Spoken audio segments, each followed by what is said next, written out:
Hey everyone, it's Michelle Caruana from Play Cafe Academy, and I'm really excited about today's YouTube video, not only because it is featuring my husband, Chris Caruana, but also because we're talking about one of my most highly requested topics, which is utilizing Google Ads for local businesses, small local businesses like indoor playgrounds.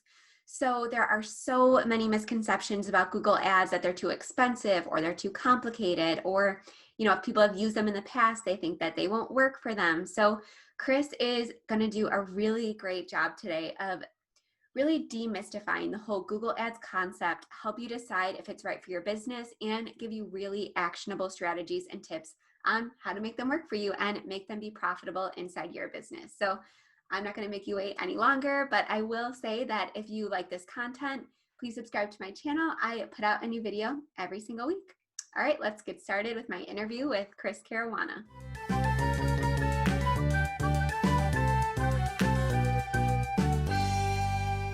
Hey Chris, thanks for joining today. No, of course. What kind of husband would I be if I didn't? So let's just get started. So one of the biggest misconceptions that I always hear from people about Google Ads is that they don't really understand the difference between Google Ads and something like a Facebook ad or a print ad, and there's just a lot of unknown. So let's start by talking about what makes Google Ads different from other types of forms of advertising. Yeah, so I mean, first of all, what really makes the Google Ads different from other forms of advertising is your ability to actually measure your return on your investment. So being able to really identify if the money you're spending on your marketing is really helping you grow your business or not.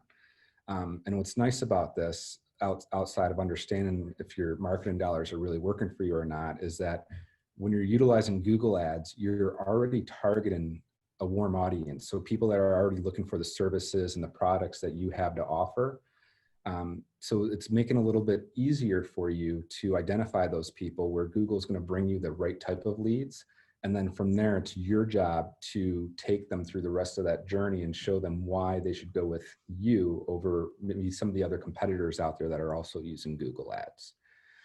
So a very different form of advertising compared to your traditional magazine ads, in the sense where you don't really have a true understanding of if that magazine article is providing you with any results, unless somebody actually tells you when they come and visit you, or they get on the phone with you and say, hey, I saw you in this magazine, which doesn't happen all the time. A lot of people don't even answer even those surveys that ask where you find certain individuals. And then compared to something like Facebook, Facebook is more of a advertising platform that allows you to get in front of a lot of different types of people. But when people are on Facebook, they're not necessarily going on Facebook to look for your product or service. They're going on there to engage with friends, family, read the news, and you're more so trying to gain their interest. So it's a different type of campaign that you're utilizing. I'm not sure how deep you want to go into that.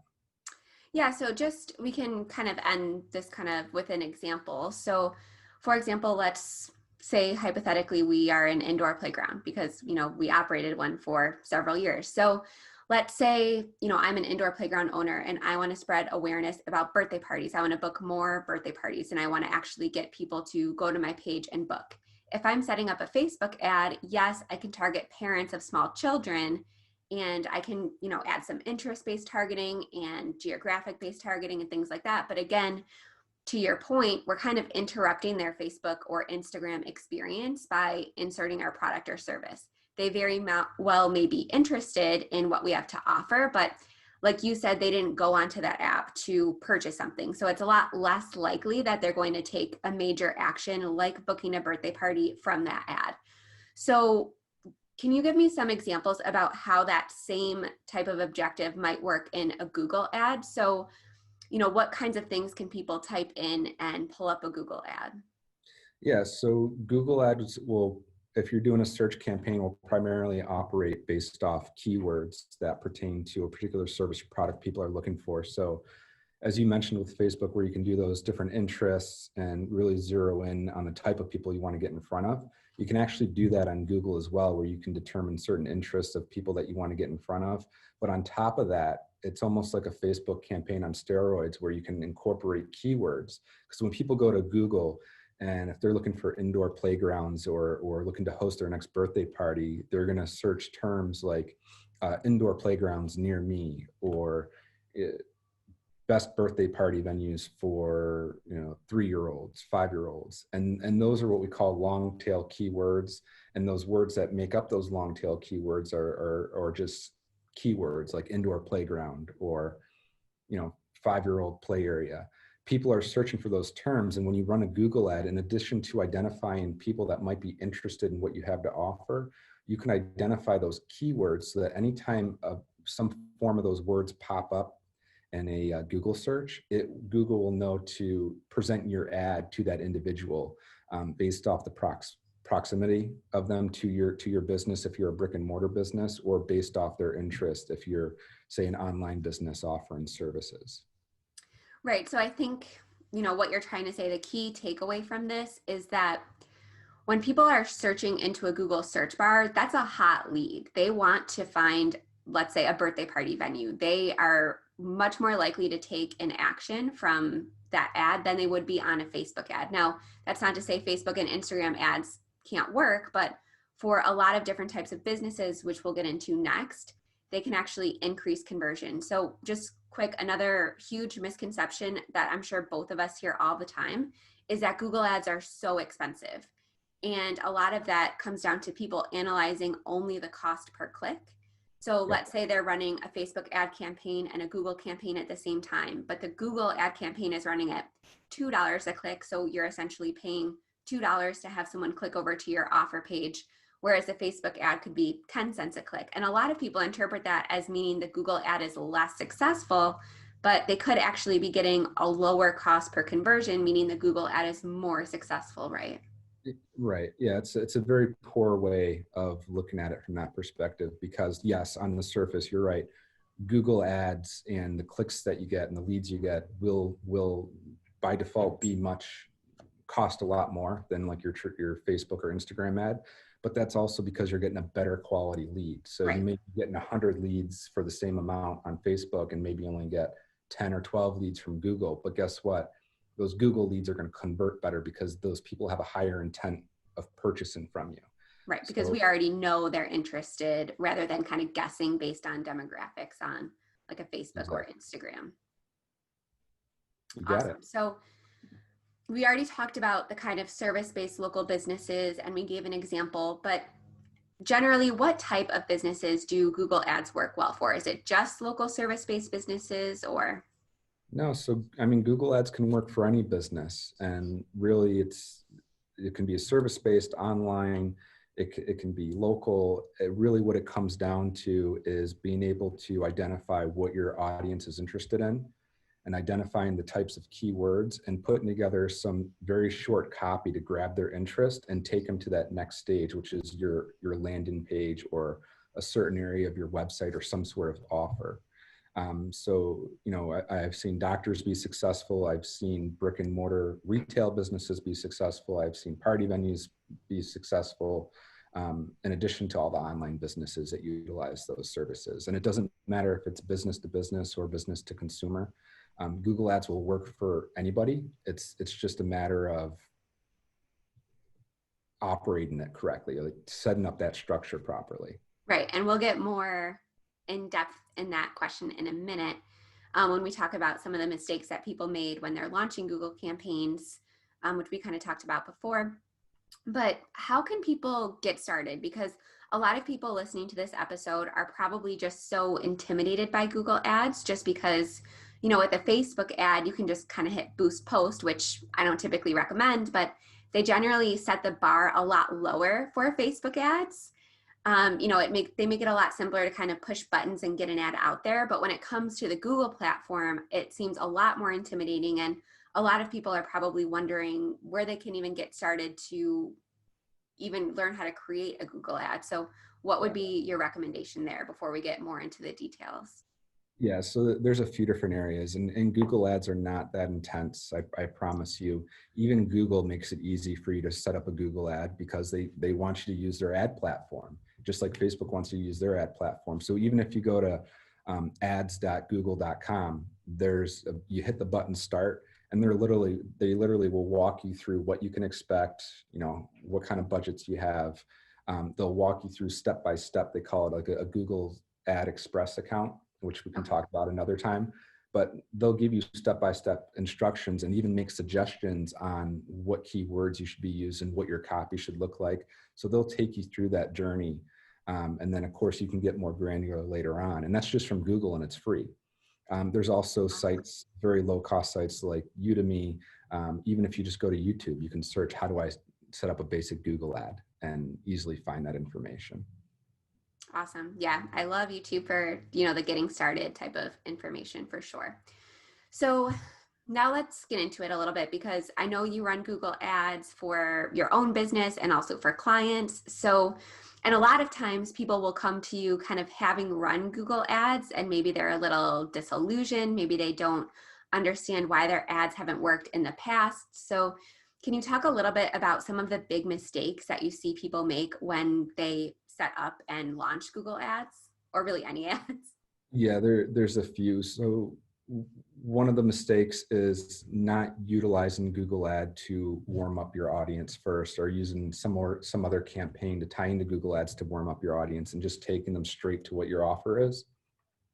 The biggest mistake I think that I've seen out there is a lot of people will just take their Google Ads and link it directly to their website, and then just count on the customer to go shift through all the information on their website to actually find what made them click on that ad in the first place. I mean, to me, that's the worst thing you can do. In general, when people land on your website, they don't spend more than a couple seconds if they can't find what they're looking for. Right, like your homepage specifically, you're referring to, right? Yeah, you send somebody to your homepage specifically, and you make them search for what they're looking for. That's not going to happen. They're just going to go back to the next results in Google. What you really need to do is have a simple landing page, or a simple description. Say your ad is to target indoor playgrounds, say to host birthday parties, right? If I'm a parent looking for a birthday party for my 4-year-old, and I type in best birthday party venues for 4-year-olds, I don't want to send them to my website where it talks about everything I have to offer. I want to send them to that page that talks about what the birthday parties are, what they have to offer, and then a simple area for them to click and take advantage of maybe some sort of offer, or to input their information to have you contact them, right? The goal is to make it an easy customer journey. Make it easy for them to want to do business with you, because people don't have a lot of time these days, and they get distracted easily. So I think the biggest mistake I see people make is they just send people to their homepage on their website and hope for the best. You can't do that. Right. And even people that only offer one service. So the indoor playground is a good example because they have a lot of different offerings, but even somebody that offers one service, like for example, let's say a financial planner that only does, portfolio management, like that is what they're doing. Even that person sending someone to a homepage is probably going to be too overwhelming, not specific enough, right? So they should create some sort of specific offer. So do you have like an example, or maybe even a real estate agent, somebody that really does, focuses on one area? Do you have an example of, somewhere that you could send them, or an offer they could do? Yeah, let's talk about a real life example for a real estate client that I'm working with. They're obviously looking for people that are they want to work with people that want to sell their homes. So they don't have a Google ad running that says, "Hi, I'm John Smith, click here and list your home with me." No, that's not what people are looking for. Usually when somebody wants to sell their home, they want to be able to think about, if you want to sell your home, you want to get the most money possible for your home. And you probably don't want to use a real estate agent because you don't want to pay them a commission. You want to keep that equity for the next purchase of your home, or to go buy something new, something nice, whatever. So people aren't necessarily saying, who's going to sell my house? They're searching for maybe, how do I sell my home on my own? Or, what's the best real estate agent? Instead of just sending that real estate agent, creating a Google ad and send them to their website, the real estate agent should then, maybe send them to something to warm up that customer. Like we call it a lead magnet, but really it's an info product that maybe says, hey, here's 6 steps to how you can sell your home quickly and for the most amount of money. that gets people excited because people want to be able to get to that next level in life, or they want to do something that's going to save them money or address a pain point, right? And then so they look at those 6 tips and they give you their email address, their phone number, their name, whatever, to get access to that information.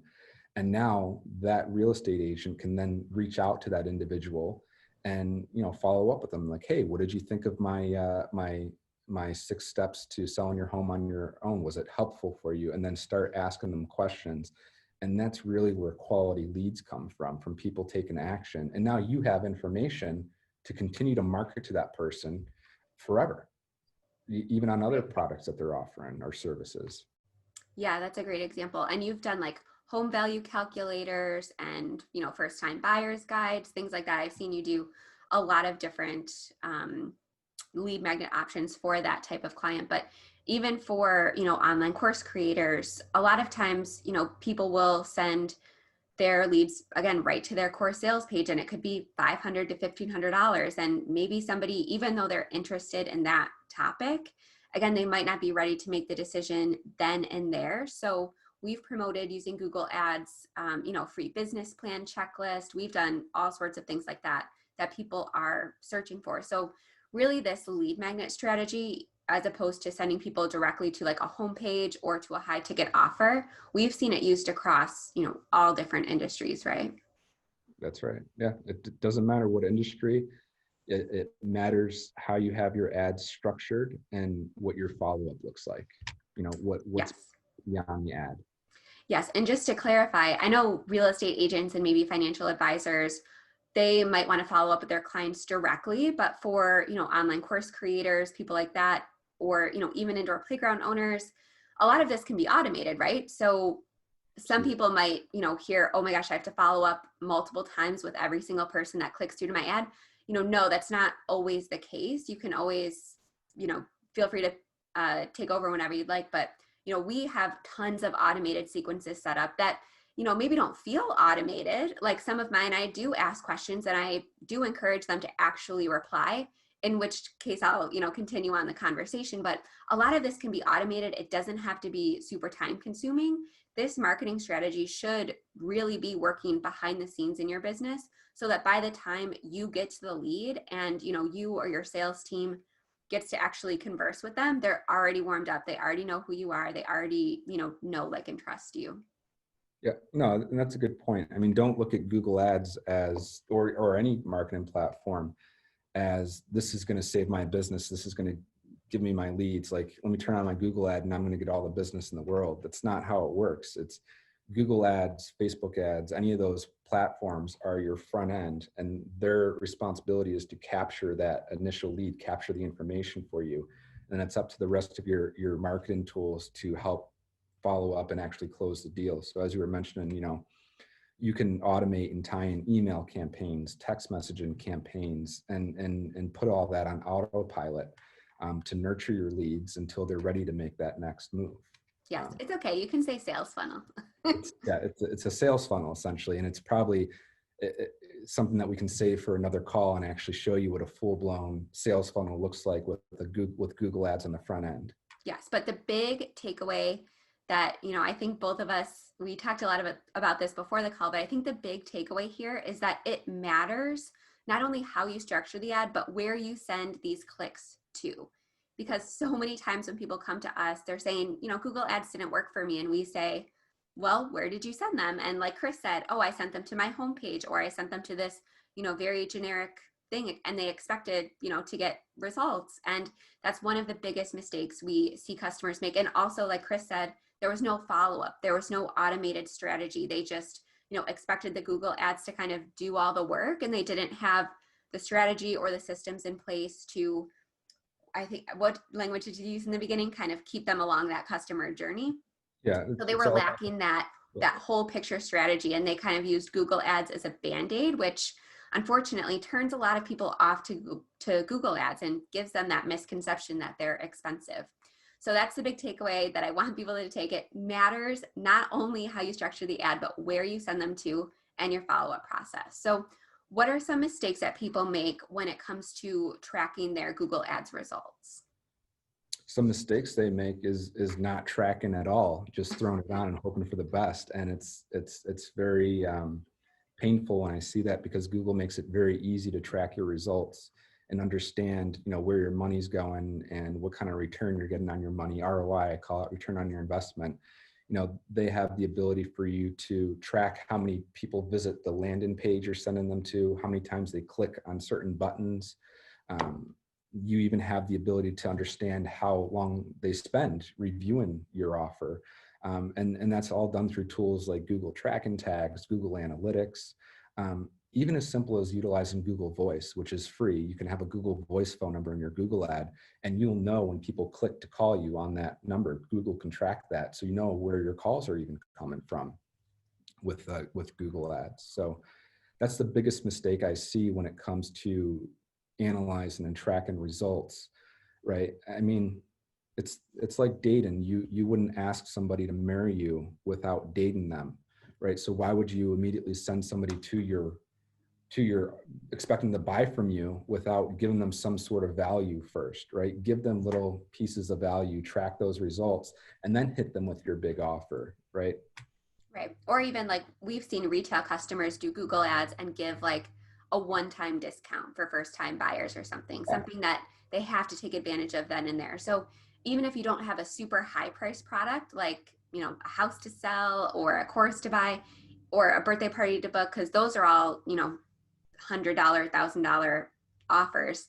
Even if you are a small retail store, you can still give them a reason to act. You can still give them some sort of incentive to, either continue along the customer journey, enter their email address to get that discount code, or buy then and there. So there are all different ways to use that for sure. But to your point before you jump in, I love how you said that you can track all the different points in the results, because a lot of people will just say, I didn't get any leads, or I didn't convert the leads, it didn't work.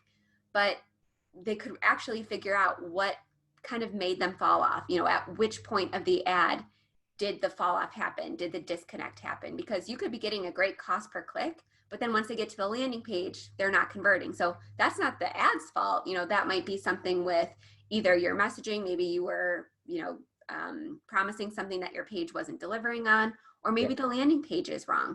And, the flip side, the ad could be getting, a super high cost per click, but, your landing page is converting really, really well. You just need to tweak the ad to get more people onto that page. So I love that you brought up that you can analyze all the different parts of the ad, not just the overall result. Yeah, exactly. Yeah, it's an important piece to this and being successful with something like Google Ads, right? Like I said, Google Ads is just the front end of it. There's a whole funnel behind it that corresponds to it, and you need to be able to track what's happening to be able to ensure that you're going to see success with what you're spending on Google Ads. And that's why people have this mentality that they think Google Ads is no good, it's too expensive, when the reality is they should be using Google Ads, right? Now, those other platforms aren't bad. You should even be utilizing those platforms along with Google Ads to enhance it, right? But yeah, Google Ads is something that every business should take a look at.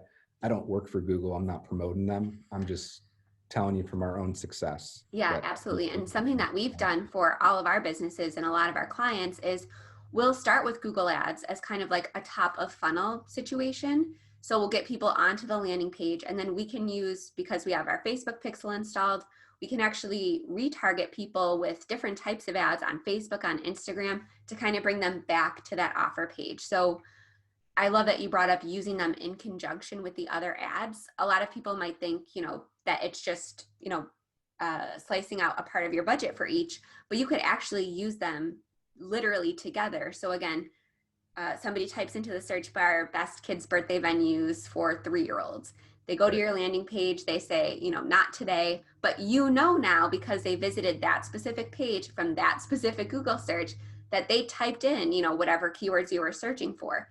And that allows you to utilize your Facebook marketing strategy more effectively and your dollars more effectively, because you're only going to be showing that retargeting ad to people who visited your Google offer page. So I think that's a practical example of using the different advertising platforms as a part of one strategy. Absolutely. That's All right. right. So we talked a little bit about how online based businesses, so, and by that I mean people that have the opportunity to do business, nationwide or worldwide. So we talked a little bit about that, but do you have any tips? Because for me, as like a course creator, I'm always intimidated by Google Ads because there are so many options of what to choose, and I'm terribly afraid. And there's a ton of competition when you're not a local business. So Oh what yeah. tips do you have for people that have the opportunity to do business in a really large region? Yeah, so I think the first tip I would say is if you're going to run Google Ads, have some sort of a special offer, whether it's a free consultation, some sort of discount, something enticing that they're going to see through your Google Ads that they wouldn't necessarily see if they were to just go visit your website. People want to feel special, so make sure you can offer some sort of special offer. When people click on your Google ad, make sure there's an actionable step, meaning they have to enter some sort of information, whether it be their email, their phone number, or both, some way for you to get them into your funnel so that you can continue to follow up with them and reach out to them. Because people might not buy the first time. Most people are looking at this stuff while they're at work. They might get interrupted while they're at work and actually have to do work. There's just different reasons people will not follow through. So you want to be able to follow up with them. Um, don't get discouraged if your first ad campaign doesn't work.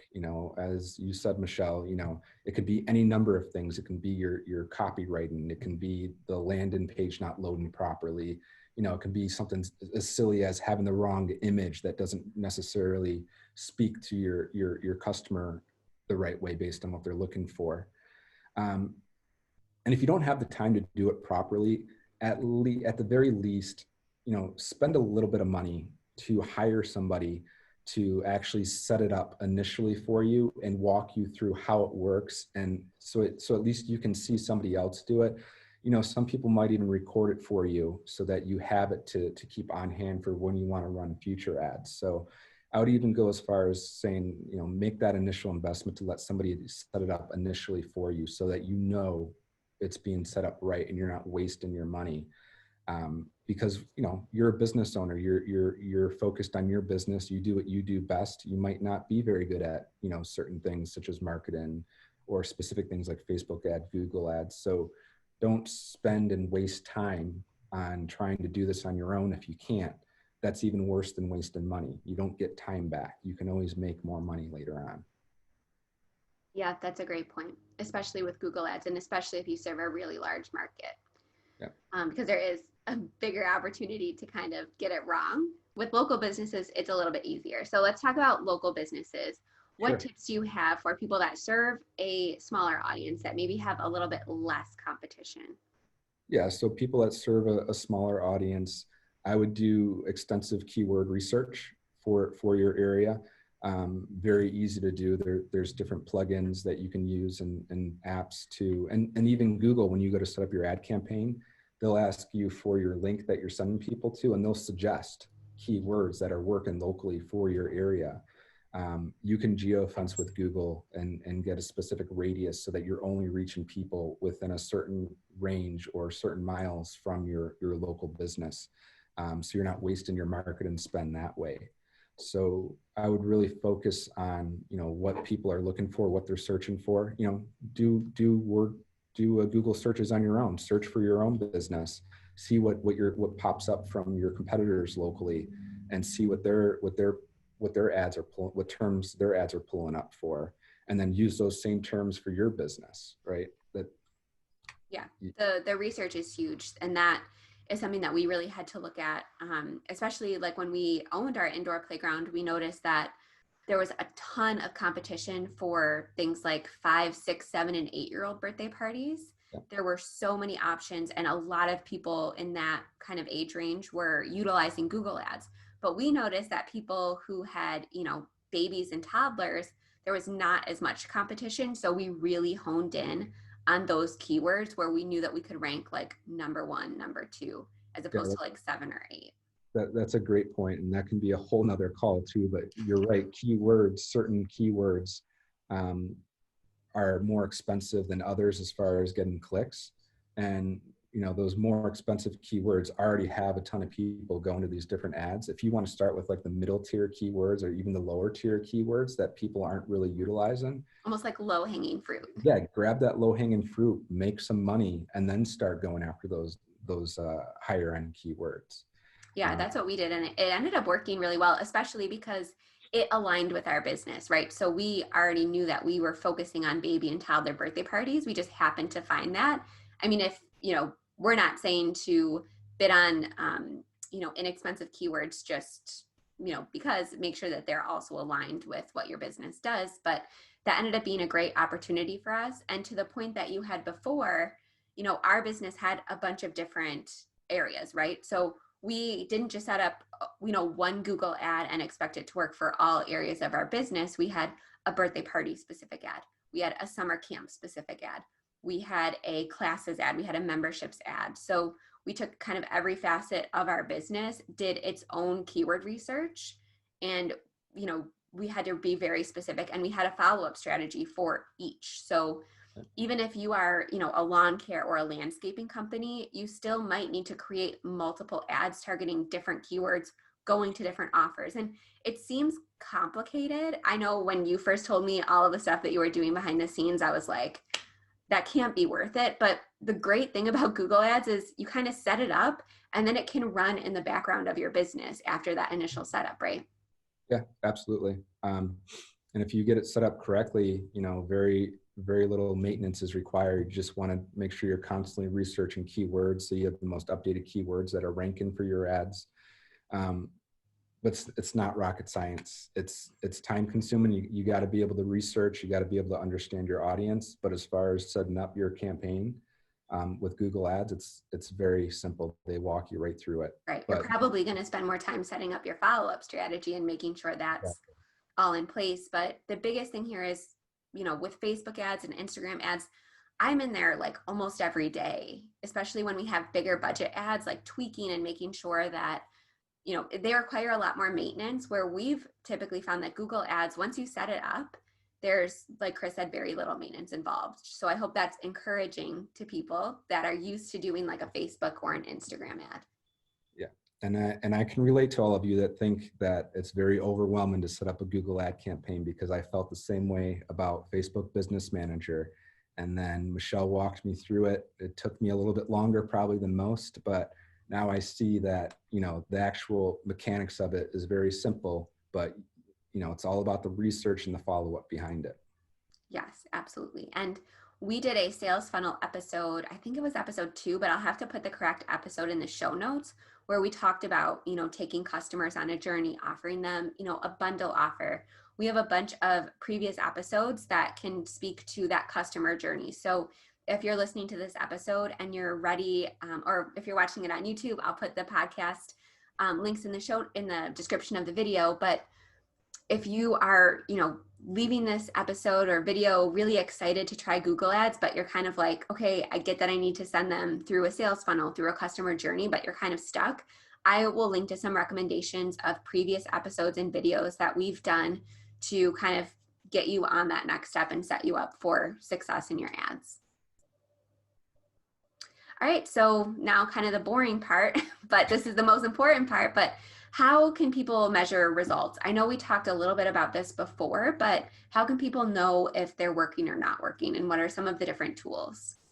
Yeah, so a lot of the tools that I like are Google tags, which a Google tag is just simply a piece of code that Google gives you. You can copy and paste it on your landing pages, your website. And what it does is it tracks how many people are clicking to get to your landing page. And it also tracks something they call conversions, meaning how many people actually submit their information, or if they're buying something there, how many people actually move forward with purchasing it. And you can even track your cost per results, right, based off the value of those transactions. And Google makes it very easy to do that. And you can automate that report and have it sent to you daily, weekly, however often you want to do that. If you want to get more granular and really understand what's happening, you can connect Google Analytics. So in addition to being able to view the conversions and click rates, Google Analytics allows you to see how much time they're spending on that landing page on your website. And these are all important factors in understanding the structure of your overall marketing funnel to understand, is it my ad that's not working? Is it the copy that's not working? Is the web page not loading quick enough and people are just exiting out of it? So Google Analytics, and these tools are all free, by the way, Google Analytics, tracking tags.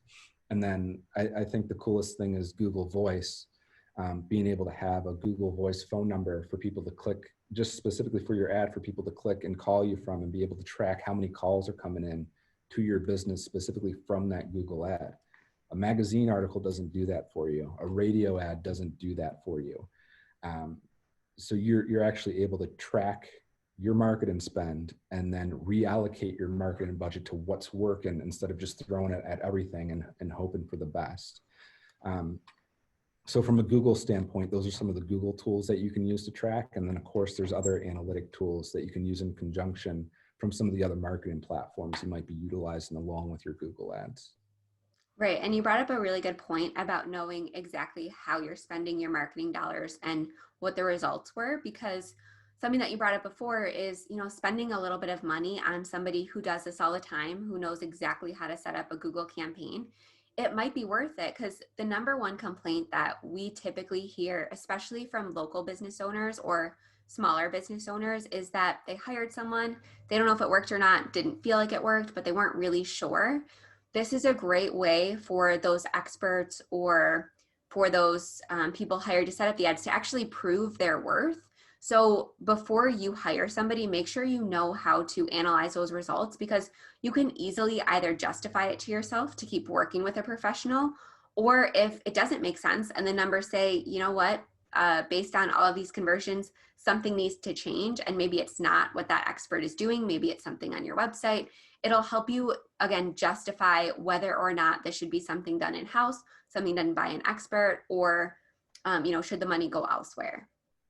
Yeah, another tip I want to bring up, especially if you're a local business, to that point, if you do hire somebody, do not hire your local newspaper company, your local advertising agency for like magazines or whatever. What are those things called you get in the mail, like Penny saver. penny savers and stuff? Do not hire them. They don't know the digital marketing world. That's not where they come from. They're They're trying to salespeople. catch up. They're just salespeople. A lot of the times they're new salespeople, fresh out of school, fresh out of high school, whatever, trying to, work their way up in their career. They don't have the same types of resources and knowledge. They know print ads and that's it. So if you hire somebody, make sure you hire somebody that started out in this space.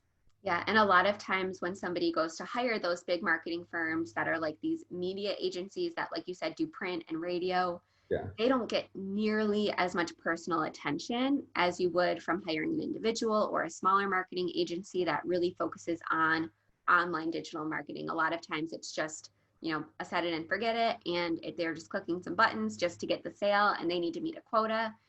So I'm so glad that you brought that up, because I think like 90% of people who have hired somebody before they come and hire us or hire somebody that we know have worked with one of those types of companies before and have really nothing to show for it, because they didn't get that expertise or that personal attention. Yep. Yeah, it's sad. I'm not saying those are bad companies. They're good at what they know. They're trying to adapt, but yeah, like you said, they just don't have the resources or really the specified knowledge. Like they are probably running a million different campaigns for a million different companies. They just don't have, they're coming at a discount, but because of that discount, they're not able to give you the same level of service. Exactly. So you're going to get what you pay for, I guess, is a great way to wrap this one up. Yes. Yep. So higher cost leads in Google, but you get what you pay for. And if you hire someone, you get what you pay for. So. Great. All right. Well, thank you so much. And again, I'm going to link those additional episodes and videos in the description or show notes. So thank you so much for joining us. And I hope this helped demystify Google Ads a little bit for you and got you really excited about getting started with them. And if anyone has any questions or wants to reach out to you or learn more about you, Chris, where should they go? Yeah, so you can contact me at Chris, CHRIS, at thecaruanagroup.com. Caruana is CARUANA. I'll link it too. Yeah, we'll link it. Or you can just go right to the Caruana Group website that Michelle links to this. And just fill out our form. We do free funnel audits, and we'll audit your funnel, see what's going on with it, Google Ads, everything, and make some suggestions for you. No obligation to work with us at all, but just, you know, we'll give you with insight on what might not be working and what we can possibly do to help you enhance what you're doing today, and then leave it up to you. Yeah, absolutely. All right. Well, thank you so much again. All right. Take care. See ya. All right, well, that was my interview with Chris all about Google Ads. And again, I hope you're very excited to start using them. And I hope it cleared up a lot of the confusion that you had. So again, if you like this episode or this video, please subscribe to my channel, and I will see you guys next week. Thanks for tuning in.